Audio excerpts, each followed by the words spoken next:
Hello friends, Mohan GS classes में आपका स्वागत है। जीएस का 50 प्रश्नों का यह सेट का सिलसिला लगातार चला रहा है। ये 48वां सेट है, 48वां क्लास है, सेशन है। इसलिए आपसे गुजारिश है कि आप पूरा देखें, स्किप ना करें। एक एक प्रश्न आपके लिए बेहद फायदेमंद है, चाहे वो विज्ञान के प्रश्न हो या फिर जीएस के प्रश्न हो। सभी प्रश्न इसमें इंक्लूड किए गए हैं। ये जीएस नहीं बल्कि साइंस के भी इसमें ढेर सारे क्वेश्चंस उठाए जाते हैं। तो आपकी परीक्षा की दृष्टि से बेहद इंपॉर्टेंट रहने वाला है सारा सेशन। और ख़ास करके आपसे एक अपील है कि जितना आप देखें उससे ज़्यादा शेयर करने का कोशिश करें। कम से कम एक शेयर तो ज़रूर बनता है। अगर आपने अभी तक सब्सक्राइब नहीं किया है तो चैनल को सब्सक्राइब कर लें और नोटिफिकेशन को ऑन कर लें ताकि कोई भी वीडियो आपसे मिस ना हो। ये 48वां वीडियो है, यानी कि लगभग 2500 प्रश्न आप लोग पढ़ चुके होंगे और सभी का पीडीएफ हम देंगे। अगर आप टेलीग्राम लिंक से जुड़ना चाहते हो तो डिस्क्रिप्शंस में जो लिंक दिया हुआ है उससे आप जुड़ सकते हैं। चलिए आज का सेशन शुरू करते हैं। पहला प्रश्न है, स्तनपान के दौरान किस हार्मोन के कारण स्तन से दूध निकलता है? ध्यान देना है कि स्तनपान के दौरान किस हार्मोन के कारण स्तन से दूध का स्राव होता है, निकलता है। Oestrogen, prolactin, oxytocin, progesterone. ठीक है, तो इसका सही जवाब हो जाएगा ऑक्सीटोसिन। ऑक्सीटोसिन ये करता है स्तन से दूध निकालने का। ये स्तनपान के दौरान हार्मोन जो है ये एक्टिव हो जाता है, ऑक्सीटोसिन। ठीक है, और इसी के कारण दूध जो होता है स्तन से बाहर निकलता है। चलिए दूसरा सवाल देखेंगे। दूसरा नंबर सवाल कहता है, राष्ट्रीय खाद्य सुरक्षा अधिनियम बिहार में कब लागू किया गया? तो देखिए जुलाई 2013 में राष्ट्रीय खाद्य सुरक्षा अधिनियम लाया गया था। और उसके बाद देखिए ऑप्शंस आप देख लें। 5 सितंबर 2013 है, 1 अप्रैल 2014 है, 1 फरवरी 2023 है, 1 फरवरी 2014 है। तो इसका सही जवाब हो जाएगा 5 सितंबर 2013 से बिहार में इसे लागू किया गया था। ठीक है, क्वेश्चन से इंपॉर्टेंट रहने वाला है। एक एक क्वेश्चन स्किप ना करें, सारे पूरे वीडियो को देखने का प्रयास करें। एक एक प्रश्न के साथ साथ ढेर सारे आपको फैक्ट बताए जाते हैं, उसको नोट करने हैं आपको। ठीक है, चलिए तीसरा देखें, भारत में सौर तालाब की स्थापना पहली बार कहाँ की गई? ऑप्शंस आप देख सकते हैं स्क्रीन पे है। पंजाब, केरल, राजस्थान, गुजरात, 4 ऑप्शंस हैं आपके। तो इसका सही जवाब हो जाएगा गुजरात। गुजरात में सबसे पहले सौर तालाब की स्थापना की गई है। ठीक है, क्वेश्चंस एकदम इंपॉर्टेंट। चलिए, स्वतंत्र भारत की पहली महिला रक्षा मंत्री कौन थी? निर्मला सीतारमण, सरोजनी नायडू, सुषमा स्वराज या फिर इंदिरा गांधी। 4 ऑप्शंस हैं। दोस्तों अगर आप बिहार एसएससी की तैयारी कर रहे हैं तो आपको 4 सेगमेंट पे ध्यान देने हैं, खास करके साइंस। ठीक है, साइंस का सेगमेंट हो जाएगा, उसके बाद जीएस का सेगमेंट हो जाएगा, फिर रीजनिंग का सेगमेंट होगा। ठीक है, उसके बाद मैथ का सेगमेंट हो जाएगा। तो ये चारों मिला के साइंस का 25 है, तो जीएस का 50 है, रीजनिंग का 50 है, तो फिर मैथ का 25 है। यानी कि टोटल कह सकते हैं अगर आप क्वेश्चन की संख्या देखेंगे तो 150। तो आपके लिहाज से सारे के सारे सेगमेंट जितने भी टॉपिक्स हैं आपके लिहाज से, परीक्षा के लिहाज से इंपॉर्टेंट रहने वाला है। खासकर अगर आप बाजी मारते हैं रीजनिंग में 50 क्वेश्चंस तो सबके लिए है, मैथ भी सबके लिए है। लेकिन बहुत लोग क्या करते हैं कि जो भी तैयारी करते हो मैथ और रीजनिंग पे ज़्यादा फोकस रहते हैं, इसलिए यहाँ पे तो सारे स्टूडेंट आक्रामक रहेंगे। लेकिन जीएस जो सेट रहेगा, जीएस और साइंस का सेट जो रहेगा, यहाँ पे लड़के मात खाएंगे और यहीं से आपका लीड बढ़ने की संभावना होगी, आपको लीड मिलेगी। तो इसके लिए आपको थोड़ा सा साइंस और जीएस के प्रैक्टिस करने होंगे एक्स्ट्रा में। रीजनिंग और मैथ में सभी लिपटे रहते हैं, कोशिश करते हैं कि मैथ और रीजनिंग से ज़्यादा प्रश्न आए, प्रैक्टिस भी ज़्यादा करते हैं। जीएस साइंस पे फोकस कम रहता है और यही कारण है कि हम बार बार कह रहे हैं कि जीएस और साइंस पे थोड़ा सा आप फोकस रहिए, जिसके कारण आप आगे रहेंगे, औरों से आगे रहेंगे। ठीक है, तो इस तरह से आपको तैयारी करनी है। चलिए, स्वतंत्र भारत की पहली महिला रक्षा मंत्री अगर पूछ लिया जाए तो यहाँ पे इंदिरा गांधी हो जाएगा, क्योंकि ये प्रभार में रह चुकी है इंदिरा गांधी लगभग 1975 ईस्वी में। ठीक है, लेकिन अगर स्वतंत्र कह सकें तो निर्मला सीतारमण को यह विभाग सौंपा गया था स्वतंत्र रूप से। ठीक है, तो निर्मला सीतारमण यहाँ पे सही होना चाहिए। चलिए आगे देखेंगे। क्वेश्चन नंबर 5, बिहार में मुखिया द्वारा कितनी अवधि पर ग्राम पंचायत की बैठक बुलाई जा सकती है? 7 दिन, 15 दिन, 20 दिन, 14 दिन। ऑप्शंस आपके हैं। देखिए, ये जो पंचायत है, पंचायती राज प्रणाली, ये बहुत इंपॉर्टेंट रहने वाला है। इससे ढेर सारे क्वेश्चंस पूछे जाएंगे। त्रिस्तरीय पंचायत यहाँ पे लागू किया गया है बिहार में। बिहार में कौन सा लागू है? त्रिस्तरीय। ठीक है, इसको भी आपको याद रखने हैं।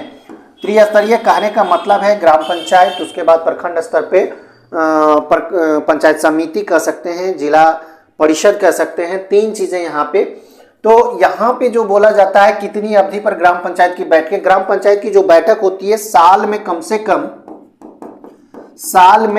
कम 4 बार, साल में कम से कम 4 बार, यानी कि 3 महीने में एक बार एकदम जरूरी है। 3 महीने में एक बार, ठीक है, ये बैठक होनी चाहिए। ठीक है, ये दिया हुआ है 4 बार या 3 महीने में एक बार, तो टोटल कितना हो गया? 4 बार। और ये ग्राम पंचायत की बैठक होनी चाहिए। लेकिन 1/3 सदस्य अगर अनुरोध करे, 1/3 सदस्य अगर अनुरोध करे तो इसकी बैठक कब की जा सकती है ये बताना है। तो इसे 15 दिनों में किया जा सकता है। 15 दिनों में यह बैठक किया जा सकता है अगर 1/3 सदस्य यह मान ले कि यह बैठक होनी चाहिए तो। और उसमें एक बैठक में जो कोरम होगा, बैठक में जो कोरम होगा वो 5% होगा। बैठक में 5% कम से कम कोरम होगा। कहने का मतलब है कि उस एरिया में जो भी मतदाता हैं वो 5% कम से कम बैठक में भाग लेंगे। ठीक है, तभी वह बैठक पूरा माना जाएगा, कोरम माना जाएगा। तो इस तरह से आपको याद रखने हैं, पढ़ने हैं। ठीक है, चलिए आगे देखेंगे। क्वेश्चन है 6, national museum of natural history. ध्यान से इस चीज को समझ लें। National museum of natural history Bharat में कहाँ स्थित है? पुणे, नई दिल्ली, चेन्नई, लखनऊ। 4 ऑप्शन हैं आपके। तो 4 ऑप्शन में से आपका सही जवाब हो जाएगा ये नई दिल्ली। ये नई दिल्ली जो है ये सही जवाब हो जाएगा। National museum of natural history जो है वो नई दिल्ली में स्थित है। ठीक है, 6ठा का सही जवाब आपने देखा। अब हम लोग 7वां देखेंगे, बैंकिंग लोकपाल योजना। ध्यान से देख लें इस चीज को। भारत में प्रथम बार कब लागू किया गया था? 92, 98, 95, 97, 4 है ऑप्शंस। तो इसका सही जवाब हो जाएगा 1995 ईस्वी में बैंकिंग लोकपाल योजना लाया गया था। बाद में फिर चल के 2002 में, ठीक है, फिर 2006 में इसका संशोधन किया गया है। इसको संशोधित भी किया गया है ढेर बार, लेकिन सबसे पहले 2002 ईस्वी को। चलिए आगे चले। बिहार विधानसभा में अनुसूचित जाति के लिए कितनी सीटें, अनुसूचित यानी कि एससी, कितनी सीटें आरक्षित की गई है? 38 है, 39 है, 41 और 42 है। टोटल अगर बात करें बिहार विधानसभा में सदस्यों की संख्या की अगर हम लोग चर्चा कर लें तो यह हो जाता है 243 सदस्य है। ठीक है, 243 सदस्य बिहार विधानसभा में है। ठीक है, टोटल की बात हम कर रहे हैं। उसके बाद यहाँ पे अनुसूचित जाति के लिए है, तो अनुसूचित जाति यानी कि एससी के लिए 38 सीट है, 38 सदस्य के आरक्षित सदस्य है। और बाकी एसटी के लिए अगर हम बात करें तो 2 सीट। ठीक है, तो यहाँ पे आपका सही जवाब हो जाएगा 38। अनुसूचित जाति या एससी के लिए जो सीट है, कोटा है, वो 38 है टोटल में से, 243 में से। और एसटी के लिए 2 है, तो टोटल कितना हो जाएगा? 243। 38, 2। और अनारक्षित की अगर बात कर लें, अनारक्षित की, इसे भी कभी कभी डायरेक्ट पूछ लिया जाता है, तो अनारक्षित में 203 हो जाएगा आंसर। ठीक है, चलिए प्रशासन का मूल एवं अनिवार्य तत्व क्या? देखिए कितना इंपॉर्टेंट प्रश्न है। प्रशासन का मूल एवं अनिवार्य तत्व पूछा जा रहा है। बजट है, संगठन है, अनुशासन है, प्रशासनिक कानून है। सभी तो यूं अनिवार्य तत्व में ही आते हैं, लेकिन मूल एवं अनिवार्य तत्व की अगर बात कर लें तो यहाँ इसका सही जवाब संगठन होना चाहिए। ठीक है, संगठन प्रशासन का मूल एवं अनिवार्य तत्व माना गया है। 2011 की जनगणना के अनुसार निम्न में से किस राज्य में लड़का लड़की अनुपात सबसे कम है? लड़का लड़की कहने का मतलब है कि लिंगानुपात सबसे कम है। तो छत्तीसगढ़, पंजाब, केरल, हरियाणा। बहुत आसान है, ये आप जानते होंगे और इम्पोर्टेंट भी है। 2011 की जनगणना हर लिहाज से इम्पोर्टेंट है, इसे जरूर याद रखें। 2011 की जनगणना के अनुसार लिंगानुपात कह सकते हैं, घनत्व, ठीक है, सबसे कम घनत्व, सबसे अधिक घनत्व, सबसे ज्यादा साक्षरता, सबसे कम साक्षरता, इन सारी चीजों को आपको अच्छे से पढ़ लेने हैं, ताकि इनसे क्वेश्चंस तो 1-2 आएंगे ही आएंगे। सेल्यूलोज निम्नलिखित में से किसका मुख्य घटक है? सेल्यूलोज की यहाँ पे चर्चा की जा रही है, ये बताना है। कोशिका भित्ति, कोशिका कला, जाइलेम की द्वितीयक भित्ति, कीटों की शरीर भित्ति। तो इसका सही जवाब हो जाएगा कोशिका भित्ति। ठीक है, कोशिका भित्ति सेलुलोज की बनी होती है, ये सही जवाब हो जाएगा। 12 नंबर सवाल देखेंगे, 12 क्या कहता है, निम्न में से किसका संबंध भौतिक भूगोल से नहीं है? भौतिक भूगोल से नहीं है। एक स्थल मंडल है, जल मंडल है, वायुमंडल है, मानव अधिवास है। तो जाहिर सी बात है मानव अधिवासी इसका सही जवाब हो जाएगा। यहाँ पे पूछा जा रहा है भौतिक भूगोल, तो भौतिक भूगोल में मानव अधिवास नहीं होगा। चलिए आगे 14 नंबर सवाल देखेंगे, जनसंख्या वितरण में किसकी उपलब्धता प्रमुख भूमिका निभाती है? क्या क्या है? उच्चावच है, जलवायु है, जल है, ये सभी है। तो अगर जनसंख्या वितरण की यहाँ पे चर्चा की जा रही है और प्रमुख भूमिका निभाने की बात कर रही है, उपलब्धता होनी चाहिए, तो उच्चावच भी सही है, जलवायु भी सही है, जल भी सही है। इसका मतलब है ये सभी इसका सही जवाब हो जाएगा। ठीक है, जनसंख्या वितरण में। क्वेश्चन से यहाँ देखें, अमेरिकी स्वतंत्रता संग्राम का तत्कालिक कारण क्या था? तो ये देख सकते हैं कि ये जो ये बोर्ड हिस्ट्री से क्वेश्चंस हैं, सप्तवर्षीय युद्ध है, बोस्टन टी पार्टी, अमेरिका गृह युद्ध है, या फिर पेरिस की संधि है। तो इसका सही जवाब बोस्टन टी पार्टी को माना जाता है और अमेरिकी स्वतंत्रता संग्राम का तत्कालिक कारण यही था। ठीक है, बोस्टन टी पार्टी। चलिए आगे देखेंगे क्वेश्चन नंबर 15, अंग्रेजों द्वारा राजस्व सुधार के लिए किसका गठन किया गया? Board of revenue, board of control, अस्थाई बंदोबस्त, इनाम कमीशन। तो देखिए अस्थाई बंदोबस्त लाया गया था राजस्व सुधार हेतु। ठीक है, अस्थाई बंदोबस्त इसका सही जवाब होगा। आगे देखेंगे 16, निम्नलिखित में से कौन सा सबसे पुराना ग्रैंड स्लैम टेनिस टूर्नामेंट है? ग्रैंड स्लैम टेनिस टूर्नामेंट 4 है, एक ऑस्ट्रेलियाई ओपन है, विंबलडन है, फ्रेंच ओपन है, यूएस ओपन है। तो सबसे पुराना की यहाँ पे चर्चा की जा रही हो तो विंबलडन हो जाएगा इसका सही जवाब, जो कि 1877 ईस्वी में इसकी शुरुआत की गई है, सबसे पुराना ये है। उसके बाद यूएस ओपन का नंबर आता है जो कि 1881 ईस्वी में इसकी शुरुआत मानी जाती है। फ्रेंच ओपन उसके बाद आता है जिसका शुरुआत 1891 ईस्वी माना जाता है। अगर ऑस्ट्रेलियन ओपन की बात कर लें तो ये 1925 ईस्वी में शुरुआत की गई थी। तो ये चारों जो है ग्रैंड स्लैम टेनिस टूर्नामेंट है, जिसमें सबसे पुराना की बात करें तो विंबलडन है और सबसे बाद का बात करें तो ऑस्ट्रेलियन ओपन है। ठीक है, चलिए निम्नलिखित विकल्पों में कौन सी सबसे भारी गैस है? बहुत आसान है, सबसे भारी गैस बताना है। साइंस से क्वेश्चन है, हीलियम, ऑक्सीजन, नाइट्रोजन और रेडॉन। सबसे भारी रेडॉन है। ठीक है, हीलियम, ऑक्सीजन, नाइट्रोजन इसके अपेक्षा हल्की गैसें हैं। द गोल्डन बोट एक पुस्तक है, इसके लेखक का नाम बताना। सत्यजीत रे है, मुंशी प्रेमचंद है, रविन्द्रनाथ टैगोर है, आर के नारायण है। तो इसका सही जवाब हो जाएगा रविन्द्रनाथ टैगोर के द्वारा द गोल्डन बोट नामक पुस्तक लिखी गई है। ठीक है, चलिए निम्नलिखित में कौन सा एक प्राकृतिक पारिस्थितिक तंत्र इकोसिस्टम है? प्राकृतिक पूछा जा रहा है तो बांध देखिए ये कृत्रिम है, बांध कृत्रिम होता है, बगीचा भी कृत्रिम माना जाता है, एक्वेरियम ये भी कृत्रिम है, लेकिन रेगिस्तान कृत्रिम नहीं है। ठीक है, तो ये प्राकृतिक पारिस्थितिक तंत्र के अंतर्गत आता है, तो आपका सही जवाब डी हो जाएगा। चलिए उकाई बांध किस नदी पर स्थित है ये बताना है। उकाई बांध माही है, ताप्ती है, करजन है या फिर नर्मदा नदी है। 4 ऑप्शन है आपके, तो बताना है उकाई बांध परियोजना या फिर उकाई बांध किस नदी पर स्थित है ये बताना है। तो ये ताप्ती नदी पर है, ध्यान देना है, ये ताप्ती नदी पर है। ठीक है, ताप्ती नदी पर है उकाई बांध परियोजना। चलिए 21 नंबर सवाल देखेंगे। 21 क्या कहता है, यदि किसी स्प्रिंग से विद्युत धारा प्रवाहित की जाए तो स्प्रिंग में होगी। देखिए ध्यान से यहाँ पे क्वेश्चंस को देख लें। स्प्रिंग से विद्युत धारा प्रवाहित की जाए तो स्प्रिंग में क्या होगा? संकुचन होगा या फिर दोलन यानी कि कंपन होगा, प्रसार होगा, कोई परिवर्तन नहीं। तो इसका सही जवाब संकुचन हो जाएगा। स्प्रिंग में क्या हो जाएगा? संकुचन हो जाएगा। क्वेश्चन देखें, शरीर में हीमोग्लोबिन का क्या कार्य होता है? हीमोग्लोबिन का कार्य यहाँ पे पूछा जा रहा है। तो ऑक्सीजन का परिवहन, जीवाणुओं का नाश, रक्ताल्पता का निवारण, लौ का उपयोजन। 4 ऑप्शन हैं, आप देखें और इसका सही जवाब देने का प्रयास करें। तो हीमोग्लोबिन का जो कार्य होता है वो ऑक्सीजन का परिवहन होता है, मेनली रूप से हीमोग्लोबिन का यही कारण होता है। ठीक है, आगे देखेंगे क्वेश्चन नंबर 23, गोल्डन लोटस पुरस्कार का संबंध। ध्यान से इस चीज को देखें, गोल्डन लोटस पुरस्कार किस संबंध किससे है ये बताना है।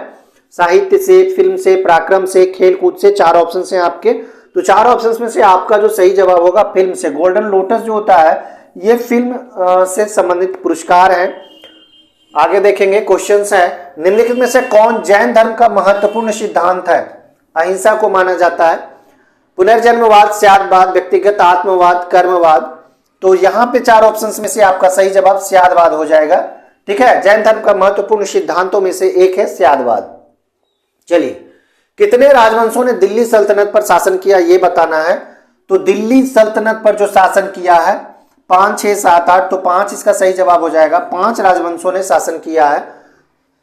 कहने का मतलब है, अगर शुरुआत की बात कर ले तो 1206 ईस्वी में मामलुक वंश भी इसे कह सकते हैं या फिर गुलाम वंश के नाम से इसे जाना जाता है, गुलाम वंश या फिर मामलुक वंश। ठीक है, याद रखना है इस चीज को, जो कि 1290 तक यह सही रहा। 1290 ईस्वी से अगर माना जाता है तो यहाँ पे खिलजी वंश का शासन रहा है। खिलजी वंश का शासन रहा है। खिलजी वंश के बाद तुगलक वंश आया है। तुगलक वंश, उसके बाद सैयद वंश आया है, लोधी वंश आया है। 1526 तक लोधी वंश रहा है, यानी कि दिल्ली सल्तनत का काल जो कह सकते हैं वो 1526 तक रहा। वहां से मुगल काल शुरू होता है, जो कि बाबर से माना जाता है। बाबर ने इब्राहिम लोधी को हराकर मुगल साम्राज्य की नींव डाली थी और तब से मुगल साम्राज्य माना जाता है। तो इस तरह से आपको पढ़ने हैं। टोटल गुलाम वंश हो गया, खिलजी वंश हो गया, तुगलक वंश हो गया, सैयद वंश हो गया, उसके बाद एक लोधी वंश हो जाएगा लास्ट में। तो 5 इसका सही जवाब हो जाएगा। ठीक है, एक एक चीजों को आपको समझते जाना है, पढ़ते जाना है। ठीक है, ये 1320 तक रहा। ठीक है, 1320 तक माना जाता है। और 1320 ईस्वी से तुगलक वंश, इसको भी हम बता ही देते हैं, तुगलक वंश माना जाता है 1320 ईस्वी से। उसके बाद यह ज्यादा दिन तो रहा नहीं, 1414 तक इसे माना जाता है। 1414 ईस्वी से माना जाता है किसका? सैयद वंश का, सैयद वंश का। उसके बाद 1414 से 1451 तक रहता है। 1451 ईस्वी से लोधी वंश की शुरुआत होती है। लोधी वंश की शुरुआत होती है। ठीक है, जो कि 1526 तक चलता है। तो इस तरह से 5 राजवंश आप देख सकते हैं एक एक चीजों को। चलिए, 30 डिग्री और 40 डिग्री के मध्य स्थित अस्थायी दबाव के बैंड को क्या नाम दिया गया है? डोलड्रम, गरजता, चालीसा, स्वच्छांश या वेस्टर्लीज। तो इसे पछुआ पवन के नाम से जाना जाता है। 30 डिग्री और 40 डिग्री के बीच जो अस्थायी दबाव के बैंड होते हैं इसे पछुआ पवन कहा जाता है या वेस्टर्लीज के नाम से भी यह जाना जाता है। 27 नंबर सवाल देखेंगे। 27 क्या कहता है? सूर्य की किरणें सर्वाधिक तिरछी कहां पड़ती है? विषुवत रेखा, ध्रुव, कर्क रेखा, आर्कटिक वृत्त पर। इसका सही जवाब आप अगर यहाँ पे ध्यान से देखें तो सूर्य की जो किरणें होती है सर्वाधिक कहां पड़ती है? तिरछी पड़ने का बात है तो ध्रुव पर हो जाएगा इसका सही जवाब। चलिए, निम्नलिखित में से किस विटामिन की कमी से बच्चों में सूखा रोग यानी कि रिकेट्स होता है? Vitamin A, vitamin E, vitamin C, vitamin D. A की कमी से क्या होता है? रतौंधी होता है। विटामिन ई जो होता है इसमें बांझपन इसके कह सकते हैं, यौन क्षमता में कमी। Vitamin C scurvy disease. Vitamin D इसका सही जवाब हो जाएगा, जो कि रिकेट्स बीमारी से संबंधित है। ठीक है, तो इसे आपको याद रखने हैं। Vitamin A, E, C, D, सभी विटामिन, बी भी। मिट्टी की सबसे निचली परत को कहा जाता है? जनक सेल, नीम सेल, आधार सेल, तल सेल। तो मिट्टी की सबसे निचली परत को कहा जाता है ये बताना है। तो तल सेल इसका सही जवाब हो जाएगा। सबसे निचली परत होती है मिट्टी की होती है। 30 है, महमूद गजनबी का प्रथम आक्रमण 1001 ईस्वी में किस शासक के विरुद्ध हुआ था? जयपाल था, राज्यपाल था, भीमदेव प्रथम था या फिर मूलराज प्रथम था? तो जयपाल था, जिसकी पराजय भी हुई थी मोहम्मद गजनबी के हाथों। 1001 ईस्वी में सबसे पहले आक्रमण किया था, उस समय जयपाल शासन कर रहा था। भारतीय संविधान के किस अनुच्छेद के अंतर्गत राज्यपाल द्वारा मुख्यमंत्री की नियुक्ति की जाती है ये बताना है? 162, 163, 164, 166 ये है आपके अनुच्छेद। तो राज्यपाल द्वारा मुख्यमंत्री की नियुक्ति जो की जाती है अनुच्छेद 164 के द्वारा की जाती है। ठीक है, इसे याद रख लें, बहुत इंपॉर्टेंट रहने वाला है बिहार एसएससी के लिहाज से। विधान परिषद में सदस्यों का कार्यकाल कितने वर्षों का होता है? विधान परिषद 3, 4, 5, 6 वर्ष। इसका सही जवाब अगर आप देखें तो कार्यकाल की बात करें तो 6 वर्ष होता है। अस्थायी सदन भी इसे कहा जाता है, अस्थायी सदन कहा जाता है। हर 2 साल पर 1/3 इसमें चेंज होते चल जाता है। ठीक है, यानी कि बिहार की अगर हम लोग बात कर लें, बिहार विधानसभा की बात कर लें तो सदस्यों की संख्या सदस्यों की संख्या कितनी है बिहार विधान परिषद में? 75 है, ठीक है। और 75 है बिहार विधान परिषद में सदस्यों की संख्या 75 है, और विधानसभा में बताई दी है 243 है। ये से अस्थायी सदन माना जाता है, इसे भंग नहीं किया जा सकता है। 6 वर्ष इसका कार्यकाल होता है, सदस्यों का कार्यकाल 6 वर्ष होता है, न कि विधान परिषद का। ध्यान देना इस चीज को। चलिए, 2011 की जनगणना के अनुसार बिहार की ग्रामीण तथा शहरी जनसंख्या का प्रतिशत बताना है। 85-15 नहीं होगा, 88.7 एवं 11.3%। ये अब इसका सही जवाब होगा, ये नहीं होगा, ये नहीं होगा। तो 88.7% जो है ये ग्रामीण क्षेत्र है और 11.3% है ये शहरी क्षेत्र है। ये 2011 की जनगणना के अनुसार ये डाटा है, जो कि अरुणाचल प्रदेश के बाद